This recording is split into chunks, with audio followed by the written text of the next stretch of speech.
జై శ్రీరామ్. గీతామూర్తి టాక్స్కి స్వాగతం, సుస్వాగతం. ఈ సీజన్లో మనకి బాగా ఎక్కువ దొరికే వాటిల్లో క్యారెట్, గాజర్ రెండు కూడా ఎక్కువ ఉంటాయి. సో వాటిని వీలైనంత ఎక్కువగా వాడుకుంటే బాగుంటుందని ఇవాళ నేను మీకు గాజర్ హల్వాని చూపిస్తున్నాను. సో నెయ్యి వేస్తున్నాను, నెయ్యిలో డ్రై ఫ్రూట్స్ అన్నీ వేస్తున్నాను. ఇది మనకందరికీ తెలుసు, విటమిన్ ఏ ఎక్కువ ఉంటుంది దీంట్లో.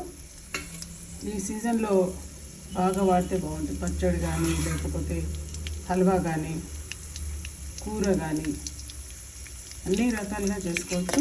సో ఇవాళ నేను మీకు హల్వా చూపిస్తున్నాను. డ్రై ఫ్రూట్స్ వేస్తున్నాను. కొంచెం దోరగా వేగిన తర్వాత గాజర్ని కడిగేసి తురిమి పెట్టుకున్నాను.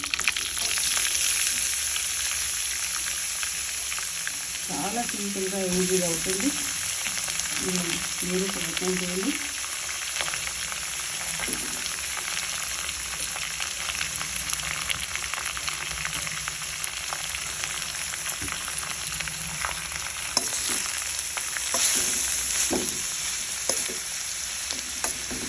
కొంచెం మగ్గనివ్వాలి. దీంట్లో నెయ్యిలో మగ్గిన తర్వాత పంచదార వేసుకొని ఉడకబెట్టేసుకుంటే గాజర్ హల్వా రెడీ ఉంటుంది.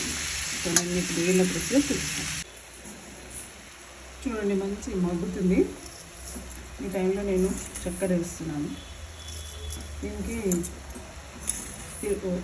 యాక్చువల్ అంటే న్యాచురల్గా తీరుగానే ఉంటుంది కాబట్టి మనం తక్కువ వేసుకోవాలనుకున్న వాళ్ళు కూడా వేసుకోవచ్చు, లేదా వారి రుచిని బట్టి సరిపడా చక్కెర వేసుకుంటే సరిపోతుంది.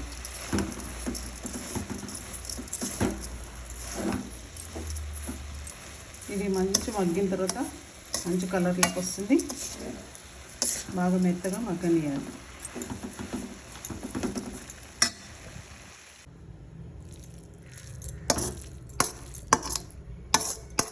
చూడండి, రుచికరమైన గాజర్ హల్వా రెడీ.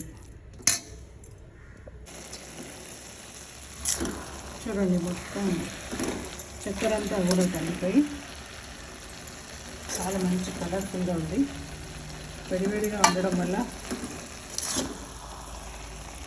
సరైన కలర్ కనిపిస్తుందా మీకు?